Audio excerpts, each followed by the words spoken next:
Hallelujah.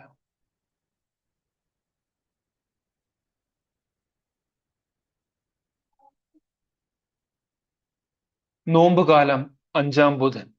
1-ാം വായന. പൗലോസ് ശ്ലീഹ തെസ്സലോനിക്കയിലെ സഭയ്ക്ക് എഴുതിയ 1-ാം ലേഖനം 5-ാം അധ്യായം 12 മുതൽ 18 വരെയുള്ള വാക്യം.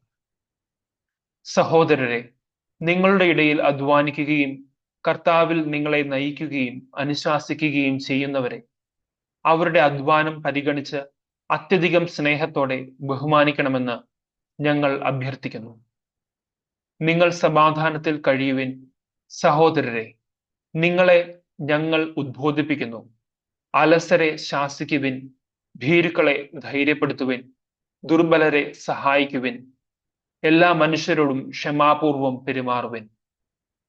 ആരും ആരോടും തിന്മയ്ക്കു പകരം തിന്മ ചെയ്യാതിരിക്കാനും തമ്മിൽ തമ്മിലും എല്ലാവരോടും സദാ നന്മ ചെയ്യാനും ശ്രദ്ധിക്കുവിൻ. എപ്പോഴും സന്തോഷത്തോടെ ഇരിക്കുവിൻ. ഇടവിടാതെ പ്രാർത്ഥിക്കുവിൻ. എല്ലാ കാര്യങ്ങളിലും നന്ദി പ്രകാശിപ്പിക്കുവിൻ. ഇതാണ് യേശുക്രിസ്തുവിൽ നിങ്ങളെ സംബന്ധിച്ചുള്ള ദൈവഹിതം. സുവിശേഷ വായന. വിശുദ്ധ മത്തായി എഴുതിയ സുവിശേഷം 18-ാം അധ്യായം 15 മുതൽ 20 വരെയുള്ള വാക്യങ്ങൾ. നിന്റെ സഹോദരൻ തെറ്റു ചെയ്താൽ നീയും അവനും മാത്രമായിരിക്കുമ്പോൾ ചെന്ന് ആ തെറ്റ് അവന് ബോധ്യപ്പെടുത്തി കൊടുക്കുക. അവൻ നിന്റെ വാക്ക് കേൾക്കുന്നെങ്കിൽ നീ നിന്റെ സഹോദരനെ നേടി. അവൻ നിന്നെ കേൾക്കുന്നില്ലെങ്കിൽ 2-3 സാക്ഷികൾ ഓരോ വാക്കും സ്ഥിരീകരിക്കുന്നതിനു വേണ്ടി 1-2 സാക്ഷികളെ കൂടി നിന്നോടൊത്ത് കൊണ്ടുപോവുക.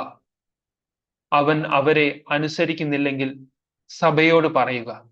സഭയെ പോലും അനുസരിക്കുന്നില്ലെങ്കിൽ അവൻ നിനക്ക് വിജാതീയനെ പോലെയും ചുങ്കക്കാരനെ പോലെയും ആയിരിക്കട്ടെ.